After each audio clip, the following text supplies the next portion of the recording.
Why people hate you, even when you're kind to them. It was always strange to Amelia that she could do everything right and still find herself the target of resentment. She remembered one afternoon at work when she brought in coffee for everyone, thinking it would be a small gesture to brighten the day. Instead of smiles, she got stiff thank yous, awkward glances, and later she overheard two colleagues whispering, "She's trying too hard."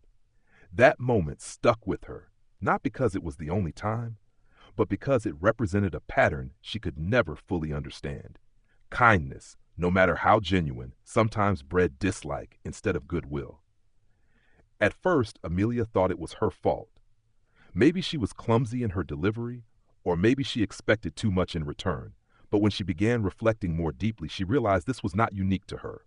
Across workplaces, friendships, and even families, people often turn cold or hostile toward those who extend kindness. She began to see it as a paradox of human nature. The very acts that should bring people together sometimes drive them apart.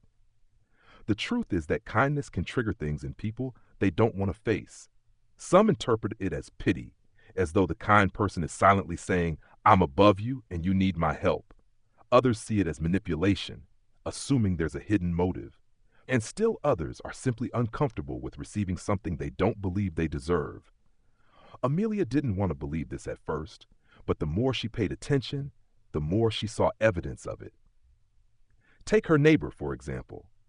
When she helped carry groceries up the stairs for the elderly woman who lived next door, she thought she was doing something small and decent. Instead, the woman snapped, "I'm not helpless, you know." Amelia froze, realizing that what she meant as kindness had been interpreted as an insult. It dawned on her then. People often attach their own insecurities to someone else's actions. Her neighbor didn't hear, "Let me help you." She heard, "You can't do this on your own."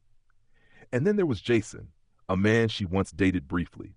He had told her he admired her generosity and gentle nature, but within weeks, he grew irritated when she remembered small details about his day or surprised him with thoughtful gestures.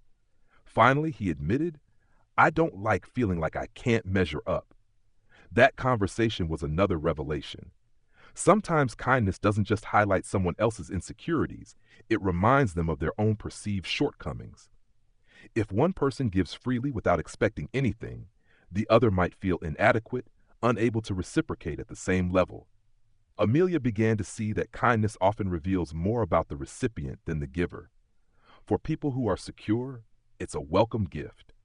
For people who are struggling with their own worth, it can feel like a mirror reflecting all they believe they lack. That mirror is hard to look at, and instead of facing it, some people lash out at the one holding it. But it wasn't always about insecurity. Sometimes it was about suspicion. In the modern world, people have learned to question motives because manipulation often wears the mask of kindness. Political leaders promise generosity, but demand loyalty in return. Companies offer perks while exploiting their workers. Even in personal relationships, someone's kindness might be the first step in a strategy of control. So when Amelia gave freely, some people wondered, what's the catch? They distrusted her because the world had taught them that few things come without a price. Once, at a social gathering, she offered to drive a group of people home who had been drinking. It was late, the buses had stopped running, and she thought it was simply the safest option. But the ride home was quiet and tense, and later she heard through mutual friends that some of them thought she was showing off, trying to make them feel indebted. She was stunned. She hadn't asked for gas money, hadn't mentioned it again, but in their eyes, she had placed them in her debt just by being helpful. That was another truth she uncovered. Some people hate to owe others, even in the smallest way. They see kindness not as a gift, but as a chain, and they resent the person who handed it to them.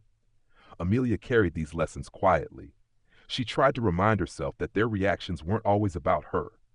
Still, she couldn't help but wonder why it was so difficult for humans to accept goodness without suspicion. Perhaps it was because people were used to living in a competitive society where kindness seemed out of place. If everyone is taught to look out for themselves, then a kind act feels unnatural, even threatening. It disrupts the unspoken agreement that life is about struggle and advantage. She remembered her high school years when she was bullied not for cruelty but for friendliness. She had smiled at strangers, helped classmates with homework, and tried to invite the lonely kids to sit with her at lunch. But instead of being thanked, she became the target of mockery. Teacher's pet, they called her. Goody two-shoes. She realized that kindness had made her stand out in a way that wasn't always safe. People often dislike those who disrupt the norms, even if the disruption is positive. The more Amelia reflected, the more she realized that kindness is not a shield. It doesn't protect someone from hate. In fact, it can attract it. That was a painful truth. She had wanted to believe that if she treated others with respect, she would always receive respect in return. But the world didn't work that way. Sometimes kindness is misunderstood, sometimes it provokes envy, sometimes it highlights pain people would rather not feel. And yet, she didn't want to stop being kind. The temptation was there, of course. After too many cold shoulders, she wondered if she should harden herself, keep her distance, stop giving so much of herself. But every time she thought of that path, she felt hollow. Kindness was not a strategy for her, it was part of who she was. To give it up would be like cutting out a piece of herself. So instead, she learned to adjust her expectations. She no longer assumed that kindness would lead to connection. She gave without hoping it would make people like her. If they did, that was a gift.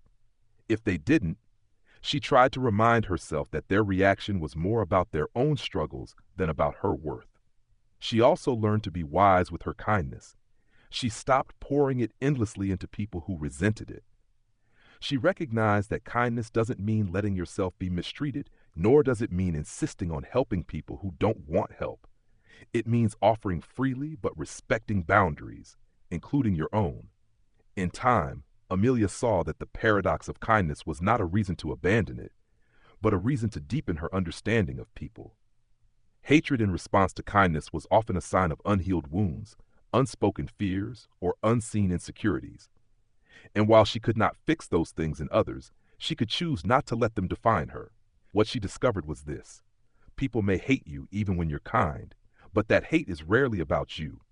It is about what your kindness stirs within them, and though it hurts, it also reveals something profound, that kindness, even when rejected, still carries power. It unsettles, it exposes, it challenges the assumptions people cling to. Amelia continued to bring coffee sometimes, continued to hold doors, continued to remember birthdays. Not everyone appreciated it, and some even disliked her more for it. But every now and then, someone's face lit up with genuine gratitude. And in those moments, she was reminded that kindness is never wasted. Even when it's met with suspicion or hate, it leaves a mark, a quiet reminder that gentleness still exists in a world that often forgets it.